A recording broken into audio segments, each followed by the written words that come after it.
In this interview, I talk with Michael DeLon, and he shares how he's marketing his agency. His agency focuses on helping professionals like lawyers and doctors and real estate agents write books, launch podcasts, and use those two things together in order to get more clients. Really cool strategy. Works with a lot of local businesses, and he's going to share a story about how he taught one audience about a month ago, and from that one audience, small audience of 30 people, from that audience booked 9 sales calls, picked up 6 customers, over $100,000 in revenue from one 1-hour presentation. So listen for the details. I quiz him on all the details, his close rates, his price, his rev share, how we found the person to team up with, and enjoy. Michael, thanks for joining. Hey, you're welcome, Brian. Thanks. What do you do? Hey, Brian, that's a great question. I help business owners establish credibility and market that credibility so that they can gain more clients, get more referrals, and grow their revenue. And who do you do it for? Who's your ideal client? Yeah, ideal clients are independent professional business owners who sell through a consultative approach. So think attorney, financial advisor, doctor, chiropractor, somebody who is you're meeting them online, you're having a webinar, but there's a process in place where they have to see you as an expert, as the source for whatever solution it is. Yeah. Make sense? So they hire you. What do you do for them? What's the actual deliverable you give them? Yeah. So what we do is the core project is we help them create and publish their Amazon best-selling book. Okay. All right. But part of the whole process is we help them identify their brand strategy. Then we publish their book. And then once their book's published, we teach them and launch their profitable podcast to give them the platform from which they can speak and attract clients. Then we put them into our coaching program to teach them different credibility marketing strategies of how do they use this credibility that they now have, how do they actually monetize that? So it's an all-encompassing package that takes about a year to develop and execute everything. But that's how we do it. Cool. So recently you came to us and you're like, hey, I want more clients. I have this great service, this great product. I want more people to pay me money to provide that service. You, in the month of December, hosted a free training for a audience owner and had some cool results from that. So walk us through who the audience owner was and the results that you had. Yeah. So this was a partnership that we got connected with. And this guy is he's a coach for tax resolution specialists. So Brian, when you fail to pay your taxes and the IRS comes a knock and says, hey, you owe us lots of money and we're going to start garnishing your wages and take your house away, who do you call? Well, you call these tax resolution specialists. Okay. So he's built a business and he coaches this type of CPA who does tax resolution. He's got a mastermind group that he invited me in to speak with. And it was a virtual event because of COVID. And so he had 30 of his mastermind members on this. He was doing a 3-day mastermind. He brought me in on day 2, gave me a 1-hour slot to do my presentation. And so I presented to 30 of his members. And the call to action at that was to go to the credibility calculator that we created or to schedule a call with me and to talk more about how we can help you do this. And out of those 30 people, we had 9 people schedule phone calls with me, which was really good. And from those 9, this was the first week of December when we did this. Those 9 calls turned into 5 new clients for us. And our price point on that on that package was $20,500 each. So that was $102,500 for a 1-hour presentation. That was a nice payday. So now, go ahead. I was going to say, so that all came about because of the opportunity to present in front of his audience, which was a partnership that we learned from Growth University. So thank you. Yeah, that's you did all the work. So multiple questions about this. How did you find him? Great. So I've got 3 coaches, Brian. You're one of them, right? I've got 2 other coaches. So another coaching program that I'm in, I'm talking to that coach about doing a partnership where we're promoting one another. In fact, that one is a week from this Friday. When I first talked with that coach, he said, I need to introduce you to a couple other people. So he's introduced me to 3 other people. That's where I got into this partnership. So he just knows what you're trying to do, and he said, "Hey, I think I might know some people to introduce you to." Or did you ask him for the introduction? Like, how Nope. did you get the introduction? Nope. I was talking to him about let's do a webinar swap. Yeah. And he said at the end, when he really understood everything I'm doing, he's like, "You need to talk to Michael, this other guy." And he just connected us through email. Michael and I got onto a Zoom call for about 40 minutes, and Michael's like, I think my people could really benefit from this. Would you be open to presenting to them? Yeah. Let me Well, think what's about so that. interesting about the audience type too is it wasn't a massive audience, but it was 30 paying customers. I'm assuming they paid a decent amount to be in the mastermind. Yeah. So they were very concentrated in, their ideal clients. So do you know what they paid to be in the mastermind or what that setup was at all? Yeah, well, he told me those people are paying about 20 grand a year to be in that mastermind. That's his high level mastermind. Right. And so they're used to spending money, and you hit it on the head, dude. They are buyers, and they are looking to him to help them grow their business. And he brought me in and basically said, if you're thinking about doing a book, Michael's the guy. Yeah. And then I did my presentation. So that helped. Why did he invite you in? So a lot of people, when they hear about teaching other people's audiences, are like, well, why would an audience owner want to, like, what's in it for them? Did you pay him commission, or did he just get free teaching, or like, why did he invite you in to teach that audience of 30 people? Yeah, great question. Number one, because of the value that I bring to the table. He has a book, right, that he's used to build his business. He knows his members can benefit from the authority, the credibility that a book will bring them. And a lot of them don't have it. So he knows from a marketing perspective, they need that. So he doesn't provide that, right? So he saw me as somebody who could provide not just a book, but the marketing strategies around being an authority and things to help his members grow. So they're going to stay more tightly connected to him because he's bringing valuable content to the table, number one. Number two, we did do a back-end revenue share. Yeah, he did ask about that, and I'm happy to do that for partners. But I think primarily it was the fact that I could bring something to the table that he doesn't offer that he knows will help his members grow. Numbers wise, you got 5 new clients from a 1-hour presentation in less than a month. Like, give us context for what that means for your business. How many new clients did you get last year? Or like, was that a significant number, or like all of your last year number of new clients? Or give us context for what that number 5 means. Yeah. So on average last year, we were doing 2 clients a month. Okay. Yeah. Okay. So in December, we got 5 new clients. I'm still doing some follow-up with some other ones. So it was a significant month. 2020 was our best month, or our best year ever as a company, and December was our best month ever. And so it was a significant month. We got another client outside of that one as well through a partnership. So how do you typically get clients prior to teaching other people's audiences and partnering with them? What was the primary method? Yeah, going to conferences and having a booth at a conference, or maybe speaking at a conference, and then getting leads and then following up with them and hounding them. And then COVID came and we had to kind of pivot a little bit. And great time. And it's funny. I joined Growth University in March of 2020, right before COVID. So the timing was great. Yeah, that's fantastic. So of the clients you got last year, how many do you attribute to borrowing other people's audiences in a way like you've talked about? Yeah, really, these last 6 that I can actually say, here's where I've actually executed everything, because the other ones have come through, attrition and different things. But we finally got everything figured out. Had a call with Andy. He helped me. My other coaches helped me.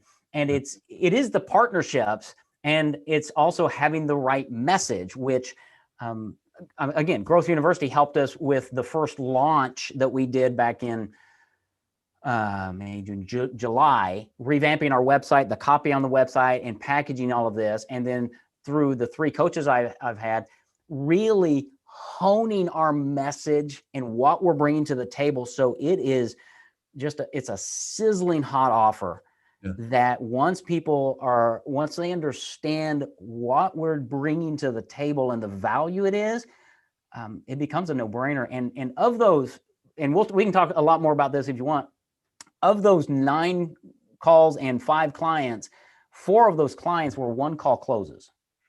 They were preconditioned to buy before we ever got on the sales call. And it's not even a sales call, really. It's just, are we a good fit? And here's how the whole thing works.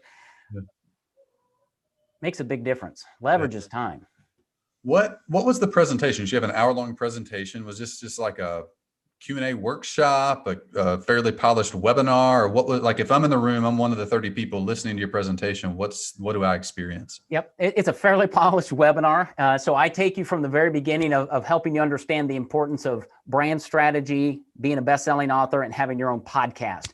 And we talk about the importance of separating yourself and building your brand around you. So I use examples of, Tony Robbins or Dan Kennedy or Sue Zorman. Why are they so successful? Well, they're just average people who happen to have a book and a podcast, and they've branded themselves. And from that, they've marketed themselves to become who they are today.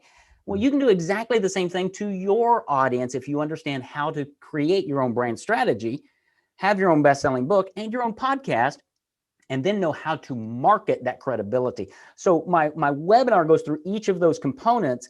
And then of the three, then we talk about the marketing strategies that we bring to the table to say, now that you've got a book, what are you going to do with it? Well, here are some strategies that you can do with it to attract new clients. Here's what you can do to get referrals on a regular basis. Here's how you can open up new partnerships with your podcast. So we teach them the basic components and then the marketing strategies. And then, I've got a done for you free process, or a free book writing boot camp on my website. You can go do it yourself if you like. Yeah. Or if you need some help, just give me a call. Yeah. In a nutshell, that's what we do. So somebody listens to that. They're like, okay, of the 30 people, 9 of them, so about a third of them wanted to learn more. They schedule a call. What happens on the call? How does the call go? Yeah, great call. Great question. So the call starts out with, thanking you for spending some time with me. I frame that call with our how when you invest with us, when we have a client, we like to take on some of the risk. And so I talk about our first month free guarantee. I talk about how we structure payments over 12 months to make it easy on your bank account. I tell you about our 2-year risk-free, double your money back guarantee. And then I say, Brian, I'm not even sure if we're the right company for you. I'm not sure if I can help you get to where you are. Is it okay if I ask you some questions to understand that? And you always say yes. And from there, I've got about 9 questions that I ask you to penetrate down into what is your situation? What's an average client worth? It's a dialogue because I want to know, do I like you? Do you like me? Are we a good fit? And can I really help you get to where you're going? And through that whole conversation, Brian, we're not talking about a book. We're talking about business growth. Yeah. What are you doing with the clients you're getting? What are you doing with the clients you're not getting that you're meeting with? What are you doing with your dead database? How are you resurrecting all of that? And how do you use your newfound credibility that I'm going to give you to gain new clients from that to grow your business? That's what that conversation is all about. And at the end, my closing question, which I really love that I learned from a different coach, is, Brian, what would you like to do? Yeah. And you tell me, and most times they say, well, I'd like to get started. Yeah. Well, which credit card would you like to put that on, Brian? Yeah. And they give me their credit card over the phone or Zoom. It's great. Yeah. Do you do all of those sales calls yourself? I do. Yeah. Do you want to continue that, or no? Eventually, there's going to be another Michael, right? I'm still a small company, and I'm building systems and people and outsourcing, and sales and marketing is a place where eventually I will have somebody else who is me. Yeah. That's down the road a bit. So in a typical month, if you're selling 2 to 6 new clients, how many calls are you taking? I'm booked. Yeah, right now we're going to be booking this year probably 3 sales calls a week. That's the objective. Okay. So that's 12 conversations a month. Out of those 12, we should be closing 6 new clients a month by the this will be by the third quarter. To get that kind of revenue going. And how long are the calls typically? 45 minutes. Okay, that's not bad at all. Cool. How can you find more mastermind groups to present to, or have you done that already? That's a great question, Brian. So yeah, that is the strategy this year of, my top 50 list that I made with different parameters. So we're going to go back and redo our top 50 for coaches who have mastermind groups. So obviously my next step is going back to Michael, the guy I did this for, to see who he knows that does coaching. Right. And he's going to probably refer me to his friends who have coaching programs. And then through other networks that I have, find those coaches and you get results like this for a coach, and whether I'm sharing revenue or not, there's going to be a lot of traction. Yeah. So will that be your primary focus this year on marketing, is teaching other people's audiences with a specific focus on masterminds? Yes, about 100% of it. That's all we're doing. Like, do more of what works. So seriously, we have found the secret recipe. yeah. And really it's growing that and automating the email process that you've lined out, and how do you open up partnerships and things. How can we get that system in place? I hired a virtual assistant this month. So first time ever. So now I've got somebody in place that can help me not only take junk off my plate so I can focus on what I'm great at, but who can also send those emails on my behalf and open up partnerships. Because a lot of times I'll invite you on my podcast and we'll have that conversation that leads to the partner. So it's automating the system so that I can pretty much wake up every week with appointments on my calendar with either new partners or prospects. That's the dream. Yeah. Have there been other types of partnerships that have worked well for you? Yeah, there have been. I mean, they're similar. I mean, I've built my business over time with, I call them mavens, you call them partners. So one of my network or verticals is independent financial advisors who help you plan retirement. Well, they all work with a field marketing organization. So I've got relationships with a couple of those marketing organizations who send me clients, but it's not been structured the way that Growth University structures a partnership, right? Yeah. And so I'm taking those partnerships and trying to educate them a little bit more of the Growth University way of, here's how we can really get this thing done. What's different? So you have these people who have your ideal clients, these certified financial planners that are independent, not in like a Raymond James or Fidelity or something like that. They're independent. They obviously have an like customer base who looks to them for financial advice. Some of those would be kind of professionals that, like you're talking about, that sell consultatively. How have you asked them to promote you in the past, and what do you plan to change about that going forward? Yeah. So in the past, it's been, they've got a page on their website for their valued partners. So we're there. They've invited me to their annual summit where they've given me an opportunity to speak, and occasionally they'll send an email out. Yeah. That's nice.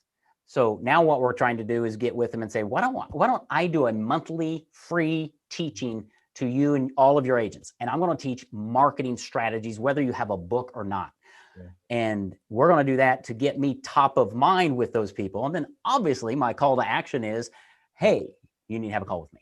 Yeah. So, okay. So I might've misunderstood that particular one. They're not independent CFPs who have, end users. They have people under them, or what's the setup of that particular Okay. So this company is called Aegis is their name, right? So there's an insurance company, and then there's the guy who sells you the insurance policy, right? Right. Between those two is this field marketing organization. This Aegis is who I work with. They represent about 300 different agents around the country. I'm working with this middleman to see how I can get to 300 people in one fell swoop, right? Sell them in bunches like bananas. Yeah. Over the years, they've put me in front of 20 of them at a time in different venues. I want to be able to go to more of them, because I know once I start communicating the value in what we do, more of them are going to bubble up to the top. Yeah. Because Aegis has a certain way of thinking about marketing. I tend to come at it from a different direction. So I can't tell them they're wrong, because they're probably not. They're just different. But when you're on a monthly webinar with me and I'm teaching you marketing strategies, you're going to see me as the expert, and you're going to want to know more about me, and you're going to schedule a call. We're going to have a great discussion. And that probably exists across all different types of potential best fit clients. There's probably certification groups for lawyers and doctors and nurses and veterinarians, and probably exists all over the place, I would imagine. Every industry that I want to go into. Yeah. They're all. What are your best verticals so far? Yeah. Independent financial advisors, personal injury attorneys, and then in the last couple of years, realtors. Okay. And there's obviously associations for all three of those. And ideally you can your partner isn't the end user, but it is the association that already has the attention and trust of the end user. Yeah, that would be the first end user, and then even tighter is the guy who's coaching within that industry, who has people paying him to be part of his coaching program. That is my ideal client, because they're used to spending money to grow their business. That's who I'm after. And that makes sense. And now that you laid out like that, why the 30 converted so well, because they're the cream of the cream of the cream of the crop. Like they're Well, it is. I mean, but it'd be like me talking with you, Brian, and saying, Brian, I've got to struggle with software, with a website software. And you say, Michael, I've got the guy. You need to talk to Sam because he can solve that issue. right. I'm not shopping around. I'm going to Sam and said, Sam, Brian sent me to you. What do you got? Right. It's the transference of trust that really made all the difference. I had one of these clients tell me, he's like, Michael, I've not been to your website. I've not researched you at all. Michael says you're the guy. I believe you. I know I need you. Let's do this. Yeah. Okay. I mean, it's the transference of trust in having the right, what I would call the right maven, the right partner who says, this is the guy. And then if you've got an audience of people who are paying 20 grand to listen to the coach, they're going to do what he says if they're in the market for it. Rewind to the very beginning when you first reached out to Michael. You obviously had a mutual friend introduce you to some degree. They sent an email or a text or something. It's like, Michael, meet Mike. Was the other guy's name Michael too? No, the first guy, my other coach is Dave. Dave, okay. Dave referred me to Michael, the coach. Gotcha. So it's Michael, you and Michael, the coach, talking to each other. What does y'all's conversation look like to nail down the mastermind training that you did? Yeah, it was a very casual Zoom call, just like this. Dave has worked with the other Michael for years as a coach and trainer and presenter and everything. So they know each other really well. So Dave's credibility was transferred to Michael. Michael got on the phone already trusting me because of Dave. And Michael was like, okay, tell me who you are and what you do. So I told him my story of how I got to where I am and what we do and how I met Dave and in our whole program of branding and book and podcast and marketing strategy and all of that. And by the end of that call, he said, would you have interest in flying out to Los Angeles and presenting to my mastermind group? Yeah. Yes. And then COVID hit and I had to do it virtually, which actually worked out really well. So it was just a casual conversation of getting to know one another and him discerning pretty quickly, is this guy real? Does he have something of value to share? And it was very interesting because I did my first presentation, my first PowerPoint presentation, sent it to Michael to say, hey, here's what I'm thinking for your group. And this was back in like November. And he looked at it and he sent it back to me. He says, no, that feels too salesy. I don't want to do that. I said, okay. So within about 24 hours, I sent him a new one. And he's like, that's it. And that was the one that I polished and presented and that converted so well. So it was a relationship where I said, Michael, I'm here to provide value to you and your people. I want to make sure I'm doing that. What was the revenue split? I gave him $2,000 per client. Okay. So he got a check for 10 grand in December. Yeah. Awesome. How does this work if you're reaching out to someone you don't have a warm introduction to? So, difficulty level lower. If you have a warm introduction to somebody, that obviously there's only so many of those that exist. You eventually have to reach out to people that you don't know at all or don't have an introduction to. Have you done that? And if so, how did you do that so that it worked? Yeah, I haven't done that yet. I haven't had to go there yet. Some of those people are on my list. And my first thought is going to obviously following your strategy, making sure I have some anchors there in that email, but probably going to invite them to my podcast. I say, I've watched you, Brian. I've really appreciated what you guys are doing. I'd love to interview you on my podcast. Yeah. Brian, I've never had anybody tell me no. That's smart. Because then by the end of the podcast interview, you have the trust and relationship is built pretty close, and the next ask is pretty easy. Yeah. Totally easy. So that's what I call it a profitable podcast, because that's how I generate revenue through my podcast, is having guests and building those relationships. Right. Yeah. So that's probably how we're going to go about doing it. Yeah. So someone who has a course, a coaching program, an agency offering that wants to grow it, they're considering doing partnerships, teaching an audience every week, just like you have. What advice would you give them? Yeah. Share as much as you possibly can. Go into that teaching, that webinar, that Facebook Live, whatever it is, and give them the goods. Too many times people hold back and well, I can't tell them that. Well, you know what? They're not going to do it. Yeah. And the more you share, the more open and transparent you are, the more you're going to connect to their heart. And therein lies the key. When you connect to the heart and win their trust, you're going to get more business. They're going to get on your list and they're going to realize this is not a bait and switch. Everybody's just really guarded, right?